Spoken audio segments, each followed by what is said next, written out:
नमस्कार दोस्तों, panther academy में आप सभी लोगों का हार्दिक स्वागत है। उम्मीद है आप सारे लोग स्वस्थ होंगे, मस्त होंगे और अपनी सफलता के लिए निरंतर प्रयासरत होंगे।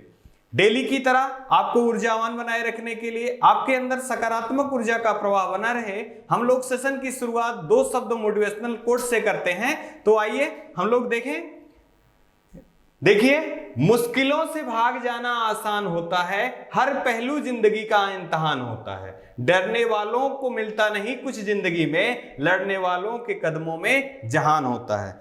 आपको यही बताने की कोशिश की जा रही है कि आप निश्चित होके अपनी सफलता के प्रति आप अग्रसर रहिए, आप सफल होके ही रहेंगे। अगर आप अपना 100% दे रहे हैं तो इसमें कोई दो राय नहीं है कि आप सफल नहीं होंगे। ये बात और है कि आपकी सफलता में समय लग सकता है, लेकिन आप सफल होके रहेंगे। आपको अपना धैर्य बना के रखना होगा और आप सफल जब हो जाएंगे तो आपका जो नजरिया है वो, और साथ ही साथ जिन लोगों ने आपसे कहा कि आपसे नहीं हो पाएगा, उन लोगों का नजरिया भी आपके प्रति बदल जाएगा। आइए इसी क्रम में हम लोग सेशन की शुरुआत करें और बहुत महत्वपूर्ण प्रश्नों का संकलन किया गया है यहाँ पर। आइए इसी क्रम में हम लोग पहला प्रश्न आज का देखते हैं।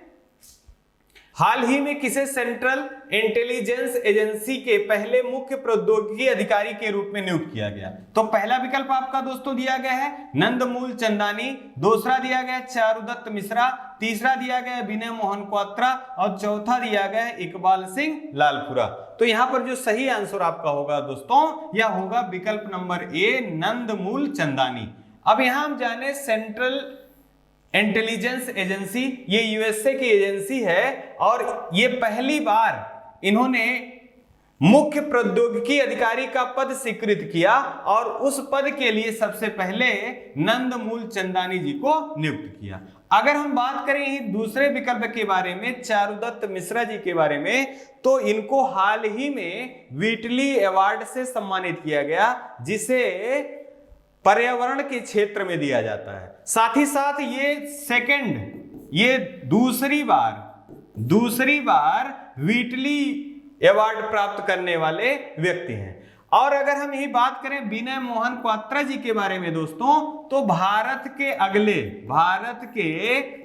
अगले विदेश सचिव के रूप में किसे नियुक्त किया गया है? तो विनय मोहन क्वात्रा जी को नियुक्त किया गया है। ये किसका स्थान लेंगे? तो हर्षवर्धन श्रृंगला जी का ये स्थान लेंगे। अगर हम यही बात कर लें इकबाल सिंह लालपुरा के बारे में, तो अल्पसंख्यक आयोग के अध्यक्ष के रूप में हाल ही के दिनों में किसे नियुक्त किया गया है? तो इकबाल सिंह लालपुरा जी को नियुक्त किया गया है।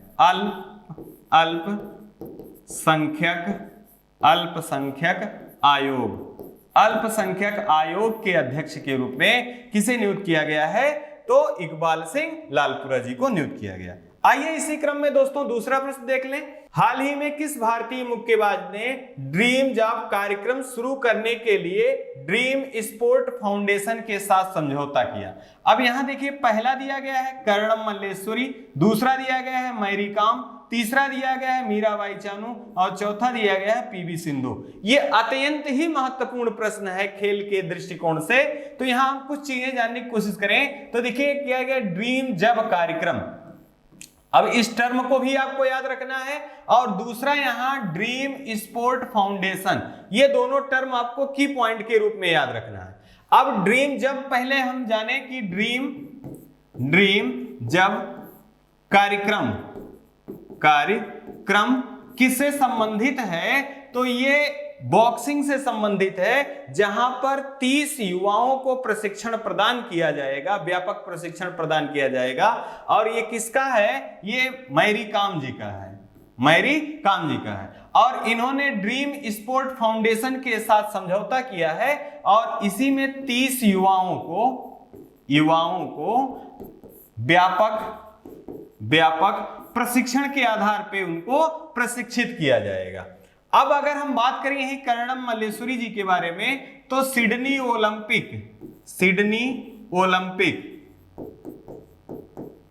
ओलंपिक सन 2000 में पदक जीतने वाली पहली भारतीय महिला कौन थी? तो वो कर्णम मल्लेश्वरी जी थी। साथ ही साथ अगर हम यही दोस्तों देखें मीराबाई चानू जी के बारे में, तो BBC BBC sport women of the year से किसे सम्मानित किया गया? तो मीराबाई चानू जी को, मीराबाई चानू जी को सम्मानित किया गया। साथ ही साथ आपको यही याद रखना है, अगर प्रश्न में ICC sport women of the year दिया गया है दोस्तों, तो इसका आंसर मीराबाई चानू ना होकर स्मृति मंधाना होगा।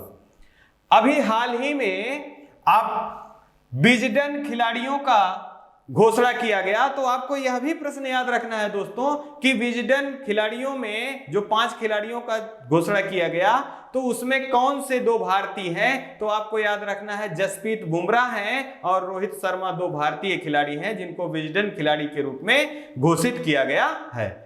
अगर हम बात करें यही PV सिंधु जी के बारे में, तो स्विस ओपन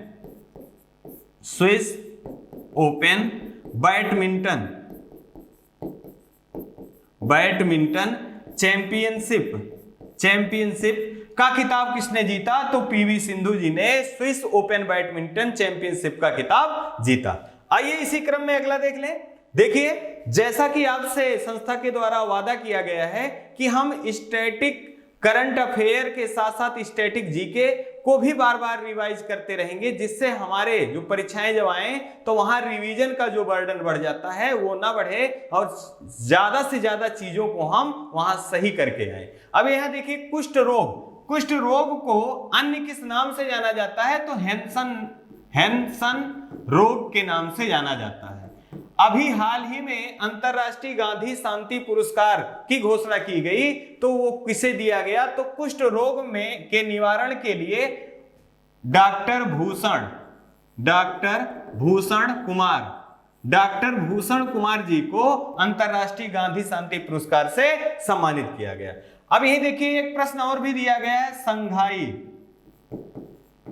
संघाई सहयोग संगठन का 9वां सदस्य देश कौन सा बना है? तो हम पहले जाने कि संघाई सहयोग संगठन की स्थापना कब हुआ था? तो 2001 में हुआ था। कौन सा देश बना है दोस्तों? ये बना है ईरान की राजधानी क्या है?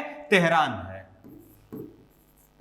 है। साथ ही साथ देखिए, अल्पसंख्यक अधिकार दिवस मनाए जाने की घोषणा की गई है, तो आपको याद रखना है कि अल्पसंख्यक अधिकार दिवस मनाए जाने की घोषणा किस राज्य द्वारा किया गया है और किस दिवस को किया गया है? तो यह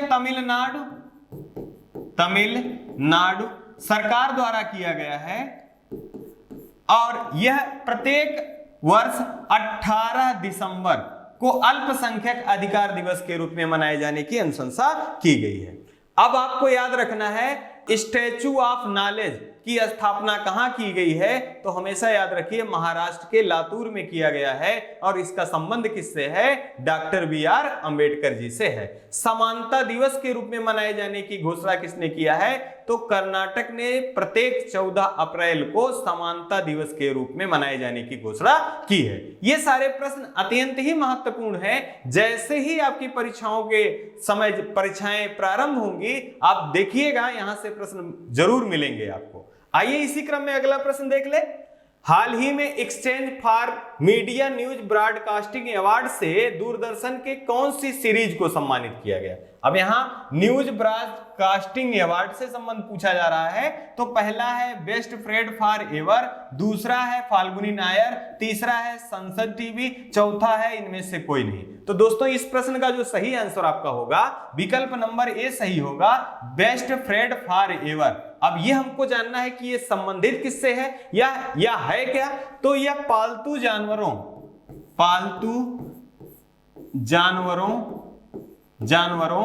का एक सीरीज है,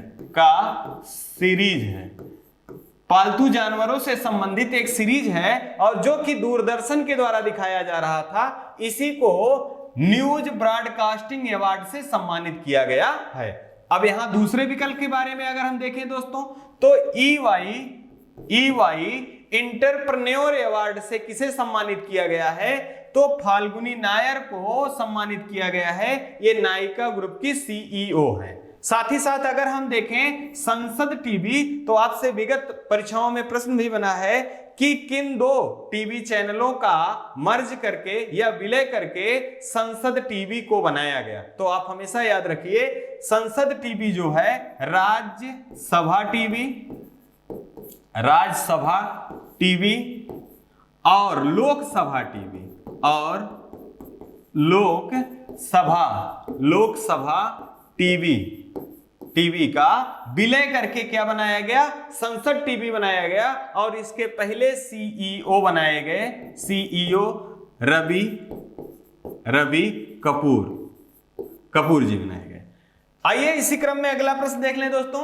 हाल ही में 2022 में नई दिल्ली के त्यागराज स्टेडियम में दूसरे खेलो मास्टर गेम का उद्घाटन किसने किया?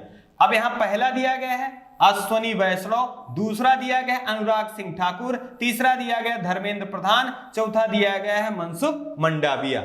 यह प्रश्न अत्यंत ही महत्वपूर्ण है क्योंकि अभी हाल फिलहाल के दिनों में बहुत सारे ऐसे खेल हो रहे हैं, आयोजन हो रहा है जहां से कंफ्यूजन बनने की संभावना बनी रहती है।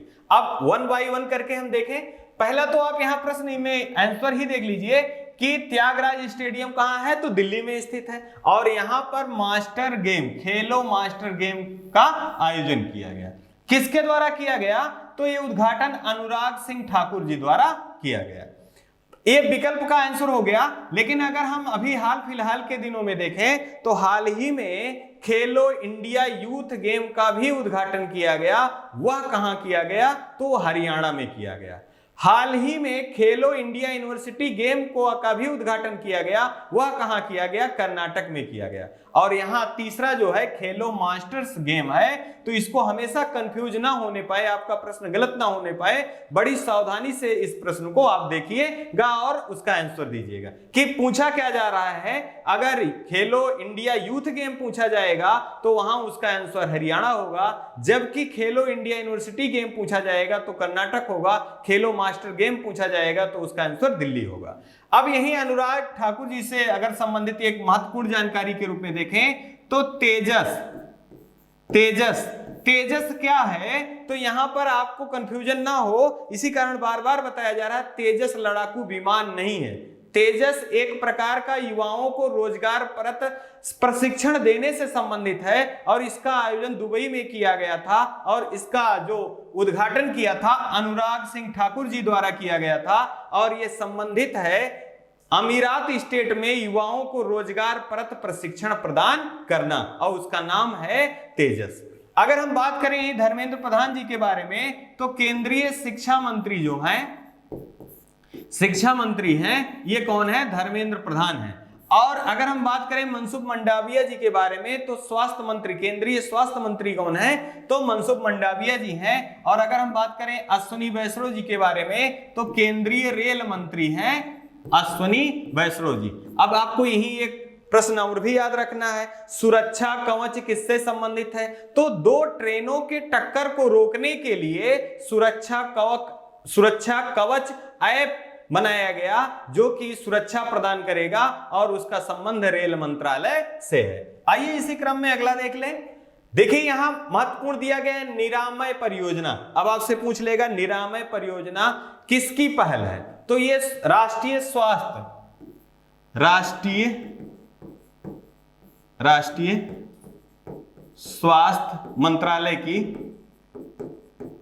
स्वास्थ्य मंत्रालय की पहल है। अब यहां देखिए दिया गया दूसरा रॉयल गोल्ड मेडल 2022 से किसे सम्मानित किया गया है?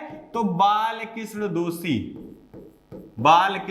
दोषी। अब अगर आपको याद होगा तो 2018 में आर्किटेक्ट के क्षेत्र में दिया जाने वाला पुरस्कार प्रित्जकर पुरस्कार से किसे सम्मानित किया गया था? बालकृष्ण दोषी जी को दिया गया था। और ये एकमात्र भारतीय हैं जो आर्किटेक्ट के क्षेत्र में दिया जाने वाला प्रित्जकर पुरस्कार से सम्मानित किए गए हैं। सुशीला देवी पुरस्कार 2021 से किसे सम्मानित किया गया? तो अनुकृति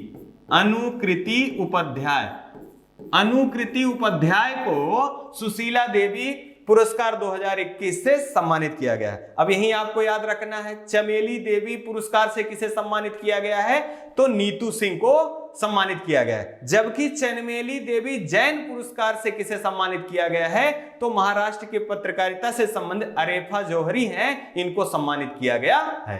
आइए इसी क्रम में अगला प्रश्न देख लें। हाल ही में प्रधानमंत्री नरेंद्र मोदी जी 2022 की पहली विदेश यात्रा में पर किस देश में गए हैं। अब यहां पर देखिए प्रश्न में ही दिया हुआ है कि पहली विदेश यात्रा, तो आपसे ऐसा भी प्रश्न बन सकता है कि 2022 में प्रधानमंत्री नरेंद्र मोदी जी का विदेश यात्रा के रूप में पहला विदेश यात्रा किन किन देशों को या किस देश को हुआ था, तो यह भी प्रश्न बन सकता है। तो आप देखिए विकल्प पहला देख लीजिए, पहला दिया गया बर्लिन, दूसरा दिया गया कोपेनहेगन, तीसरा दिया गया पेरिस और चौथा दिया गया उपरोक्त सभी।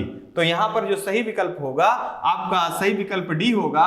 प्रधानमंत्री नरेंद्र मोदी जी ये 3 देशों की विदेश यात्रा पर हैं, बर्लिन, कोपेनहेगन, पेरिस। अब यहीं पर हम देख लें कि ये इनकी राजधानियां, तो बर्लिन जो है ये दोस्तों जर्मनी की राजधानी है, जर्मनी की राजधानी है। जबकि कोपेनहेगन जो है ये डेनमार्क की राजधानी है। और अगर हम बात करें पेरिस की, तो ये फ्रांस की राजधानी है, फ्रांस की राजधानी है। अभी आपको याद होगा हाल ही में फ्रांस में चुनाव हुआ है और वहां पर दूसरी बार इनेमुल मैक्रो जी को राष्ट्रपति के रूप में चुना गया है। साथ ही साथ अगर हम बात करें जर्मनी और ये डेनमार्क और फ्रांस से संबंधित, तो ये नरेंद्र मोदी जी का 2022 का पहला विदेश यात्रा है। और इसी क्रम में आइए अगला प्रश्न देख लें। हाल ही में विश्व टूना दिवस के रूप में किस दिवस को मनाया गया। अब यहां विकल्प पहला दिया गया है 1 मई, दूसरा दिया गया है 2 मई, तीसरा दिया गया है 11 मई, चौथा दिया गया है 8 मई। तो आपको दिवस से संबंधित महत्वपूर्ण प्रश्न जो परीक्षाओं में पूछे जाते हैं उनको जरूर याद रखना है। अब सबसे पहले हम ये जाने टूना है क्या। तो ये टूना जो है दोस्तों मछली की एक प्रजाति है, मछली की एक प्रजाति है और इसमें मिनरल और न्यूट्रिएंट काफी मात्रा में पाए जाते हैं, इसी कारण इसका व्यापार में सहभागिता जो है अत्यधिक है। साथ ही साथ अगर हम बात करें कि टूना दिवस मनाया कब जाता है, तो प्रत्येक 2 मई को टूना दिवस के रूप में मनाया जाता है। अब यही हम बात करें 1 मई के बारे में दोस्तों, तो विश्व हास्य दिवस, विश्व हास्य दिवस के रूप में मनाया जाता है। साथ ही साथ विश्व श्रमिक दिवस, विश्व श्रमिक दिवस के रूप में भी मनाया जाता है। और विश्व श्रमिक दिवस की जो मुख्यालय है आप अगर बात करें तो इसके लिए अंतरराष्ट्रीय लेबर ऑर्गेनाइजेशन ILO की स्थापना की गई। इसका मुख्यालय जिनेवा में है और ये 1919 ईस्वी में स्थापित किया गया। अगर हम बात करें 11 मई को राष्ट्रीय प्रौद्योगिकी दिवस के रूप में मनाया जाता है 11 मई को, और 8 मई को विश्व रेड क्रॉस दिवस, विश्व रेड क्रॉस दिवस के रूप में मनाया जाता है। आइए इसी क्रम में अगला प्रश्न देख लें। देखिए जैसा कि अभी पहले प्रश्न के माध्यम से हम लोगों ने देखा था कि नंदमूल चंदानी जी को मुख्य प्रौद्योगिकी अधिकारी के रूप में नियुक्त किया गया है यूएसए में, तो यहां पर कुछ भारतीय मूल के लोग हैं, इनका नाम दिया गया है। ये यूएसए में विभिन्न पदों पर हैं, यहां से भी प्रश्न बनने की संभावना है, तो एक बार हम इनको देख लें। जैसे गीता गोपीनाथ जी जो हैं, ये मुख्य अर्थशास्त्री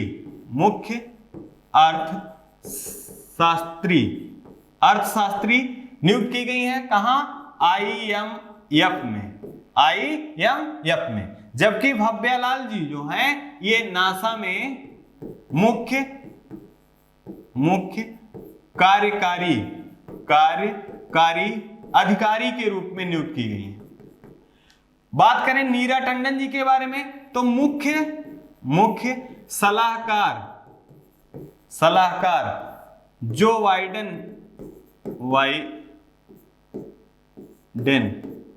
यूएसए के राष्ट्रपति जी जो हैं उनके मुख्य सलाहकार के रूप में किसे नियुक्त किया गया है, तो नीरा टंडन जी को। और डॉक्टर विवेक मूर्ति जी को अमेरिका सर्जन जनरल के रूप में नियुक्त किया गया। जबकि सोनिया अग्रवाल जी जो हैं ये मुख्य जलवायु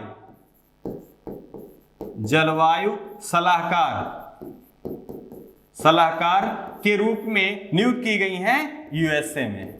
ये सारी नियुक्तियां जो है ये सारे भारतीय मूल के लोग हैं। यहां से प्रश्न बनने की संभावना अत्यधिक है। आप इनको देख लेंगे, एक आध बार रिकॉल कर लेंगे आप, तो ये चीजें आपको कंफर्म हो जाएंगी और यहां से गलत होने का चांस नहीं होगा। आइए इसी क्रम में हम लोग अगला प्रश्न देखते हैं। हाल ही में एशिया बैडमिंटन चैंपियनशिप में पीवी सिंधु ने कौन सा पदक प्राप्त किया? अब यहां पहला देखिए दिया गया कांस्य पदक, दूसरा दिया गया गोल्ड पदक, तीसरा दिया गया रजत पदक और चौथा दिया गया इनमें से कोई नहीं। तो यहां जो सही विकल्प आपका होगा यह होगा विकल्प नंबर 1 कांस्य पदक। अब दोस्तों यहां हम जाने कि एशिया बैडमिंटन चैंपियनशिप का आयोजन कहां किया जा रहा है। तो यह आयोजन जो है फिलीपींस की राजधानी मनीला में आयोजित किया जा रहा है। अब यहीं पे मनीला से याद रखना है, मनीला में ज्वालामुखी पर्वत के रूप में पिनाटुबो है, माउंट म्यान है और माउंट ताल। ज्वालामुखी पर्वत कहां स्थित है? वो फिलीपींस में स्थित है। अंतरराष्ट्रीय चावल अनुसंधान केंद्र कहां स्थित है? वो फिलीपींस की राजधानी जो है मनीला वहां पर स्थित है। अब यहीं पे अगर हम हाल ही में देखें स्विस ओपन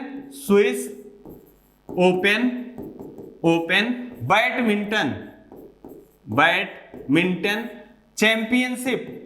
चैंपियनशिप का खिताब किसने जीता था? तो पीवी सिंधु ने जीता था। पीवी सिंधु ने जीता था।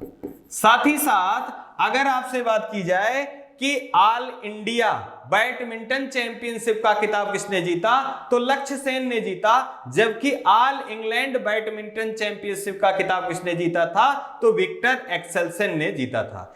यहीं पे आपको ध्यान रखना है कि जो आपका मियामी ओपन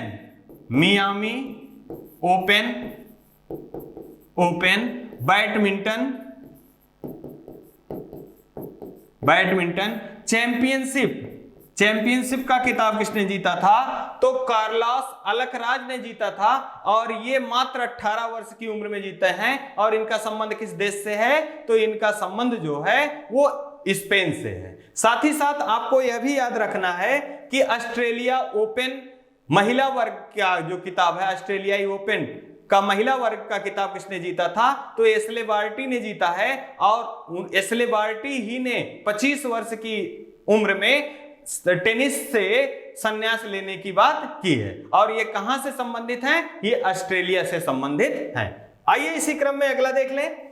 हाल ही में चेन्नई सुपर किंग्स के कप्तान के रूप में किसे चुना गया? अब यहां पर चेन्नई सुपर किंग्स के बारे में बात हो रहा है कि कप्तान के रूप में किसे चुना गया। पहला विकल्प दिया गया है दोस्तों महेंद्र सिंह धोनी, दूसरा दिया गया रविंद्र जडेजा, तीसरा दिया गया केएल राहुल, चौथा दिया गया हार्दिक पांड्या।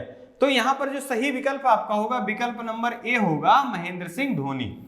अभी विगत कुछ महीने पहले महेंद्र सिंह धोनी जी ने चेन्नई सुपर किंग की कप्तान का पद को छोड़ दिया था। उस दौरान रविंद्र जडेजा को चेन्नई सुपर किंग्स का कप्तान बनाया गया था। लेकिन 30 अप्रैल को रविंद्र जडेजा जी ने चेन्नई सुपर किंग्स की कप्तानी को छोड़ दिया और पुनः महेंद्र सिंह धोनी जी जो हैं चेन्नई सुपर किंग्स के कप्तान बने हैं। अब यहां से आईपीएल से संबंधित कुछ जानकारी अगर देखें जो परीक्षा के दृष्टिकोण से महत्वपूर्ण है। आईपीएल इंडियन प्रीमियर लीग इसका फुल फॉर्म है। और ये कब प्रारंभ हुआ? तो ये 2008 में प्रारंभ हुआ था। और 2022 में जो हो रहा है दोस्तों ये कौन सा संस्करण है? तो ये 15वां संस्करण है। सबसे महंगा खिलाड़ी के रूप में अगर देखा जाए, महंगा खिलाड़ी के रूप में देखा जाए तो ईशान किशन है जो कि विकेट कीपर है। साथ ही साथ अगर हम बात करें कि अभी तक सर्वाधिक बार आईपीएल का खिताब किसने जीता है? तो मुंबई इंडियंस के द्वारा जीता गया है। और दूसरे नंबर पर चेन्नई सुपर किंग्स के द्वारा जीता गया है। और ये कितनी बार जीता है? मुंबई 5 बार, चेन्नई 4 बार। साथ ही साथ अगर हम बात करें सर्वाधिक रन किसके द्वारा बनाया गया है अभी तक? तो विराट कोहली के द्वारा बनाया गया है। अगर हम बात करें सर्वाधिक विकेट किसके द्वारा लिया गया है? तो सर्वाधिक विकेट लेने में क्रमशः 3 लोग हैं।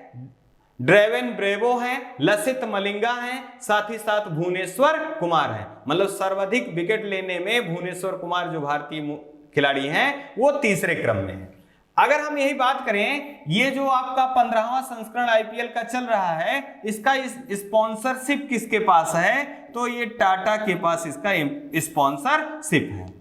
आइए इसी क्रम में हम देखें कि ये जो आईपीएल की टीम है इसमें टोटल कितनी टीमें खेल रही हैं। तो टोटल टीम जो है दोस्तों ये 10 टीमें हैं। इसमें 2 नई टीमें हैं, एक लखनऊ की टीम है, दूसरा आपका गुजरात का है। लखनऊ की जो टीम है उसके जो कप्तान हैं केएल राहुल हैं, जबकि गुजरात की टीम के जो कप्तान हैं हार्दिक पांड्या हैं। आइए इसी क्रम में अगला देख लें। देखिए यहां दिया गया कार्मेलिन 57वां ज्ञानपीठ पुरस्कार। ये कार्मेलिन रचना का नाम है और 57वां ज्ञानपीठ पुरस्कार किसे प्रदान किया गया है? तो ये दिया गया है दामोदर माउजो को दिया गया है। साथ ही साथ 56वां ज्ञानपीठ पुरस्कार से किसे सम्मानित किया गया है? तो नीलमणि फूकन को दिया गया है। साहित्य अकादमी पुरस्कार अगर हम देखें तो 3 भाषाओं को जरूर आपको याद रखना है। पहला हिंदी, दूसरा अंग्रेजी और तीसरा जो है उर्दू को भी आपको याद रखना है। पहले भाषा में हिंदी के रूप में दया प्रकाश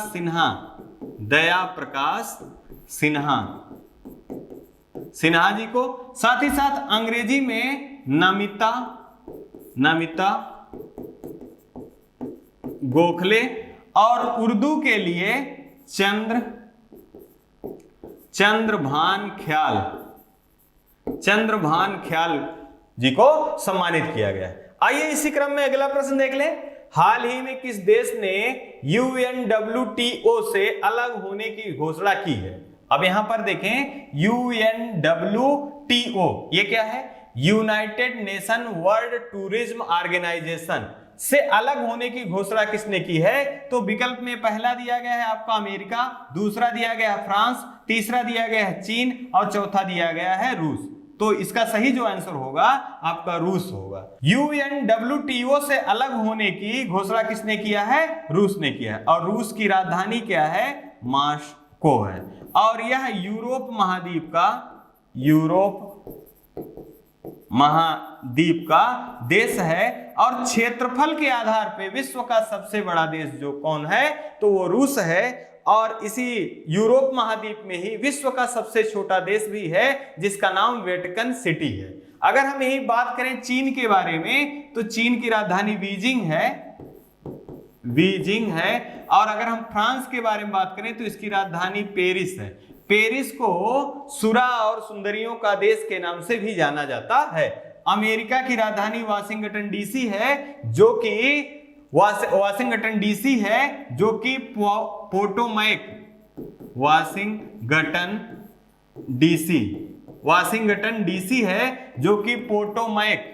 पोटोमैक नदी के तट पर है। और जो आपका पेरिस है ये सीन नदी के तट पर स्थित है। आइए इसी क्रम में अगला प्रश्न देख लें। हाल ही में किस भारतीय सिनेमा के बहुचर्चित व्यक्ति का जयंती 2 मई को मनाया गया? अब यहां पर पूछा जा रहा है किस बहुचर्चित व्यक्ति की जयंती 2 मई को मनाया गया। तो यहां विकल्प आपका दिया गया है। पहला आर.डी. बर्मन, दूसरा सत्यजीत रे, तीसरा दादा साहब फाल्के, चौथा दिया गया है इनमें से कोई नहीं। तो यहां जो सही ऑप्शन होगा आपका विकल्प नंबर बी सही होगा। सत्यजीत रे का जयंती है वो 2 मई को मनाया गया। अब यहां पर संबंधित इसलिए है क्योंकि सत्यजीत रे भारतीय सिनेमा में एक इकलौते ऐसे व्यक्ति हैं जिनको 32 राष्ट्रीय पुरस्कार से सम्मानित किया गया है। अगर हम यही बात करें ऑक्सफोर्ड यूनिवर्सिटी की, तो ऑक्सफोर्ड यूनिवर्सिटी के द्वारा डॉक्टरेट की उपाधि प्राप्त करने वाले सत्यजीत रे सिनेमा जगत के भारतीय के रूप में दूसरे व्यक्ति थे और पहले व्यक्ति के रूप में आर.डी. बर्मन जी थे।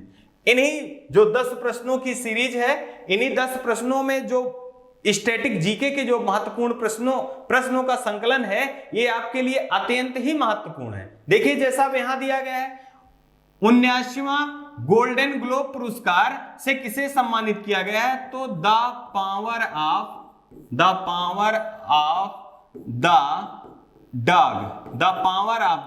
डॉग को सम्मानित किया गया। साथ ही साथ हैदरपुर आर्द्र भूमि कहां स्थित है?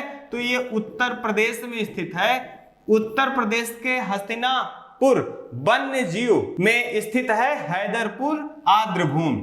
वेस्ट इंफ्रास्ट्रक्चर का पुरस्कार किसे दिया गया? तो अटल टनल को वेस्ट इंफ्रास्ट्रक्चर पुरस्कार से सम्मानित किया गया। ये कहां पर स्थित है? तो यह रोहतांग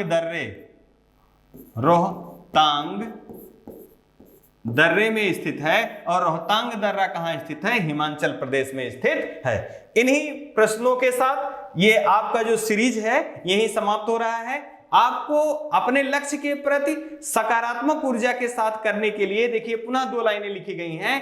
असफलताएं इंसान को तोड़ देती हैं, जीवन की राह को नया मोड़ देती हैं। जो करते हैं जी जान से प्रयास पूरा, असफलताएं उनका पीछा छोड़ देती हैं। कहने का आशय यह है कि आपको असफलताओं से घबराना नहीं है, असफलताएं ही सफलताओं तक आपको पहुंचाएंगी या असफलताएं ही सफलता के दरवाजे को खोलती हैं। इन्हीं बिंदुओं के साथ, इन्हीं शब्दों के साथ हम आपसे विदा लेना चाहेंगे। ये सीरीज आपको कैसा लग रहा है? आप अपने फीडबैक के माध्यम से आप कमेंट करिएगा। साथ ही साथ आप अपना प्रेम स्नेह चैनल के प्रति बनाए रखिए। आप सभी लोग अपना और अपने परिवार का खूब सारा ध्यान रखिए। जय हिंद, जय भारत।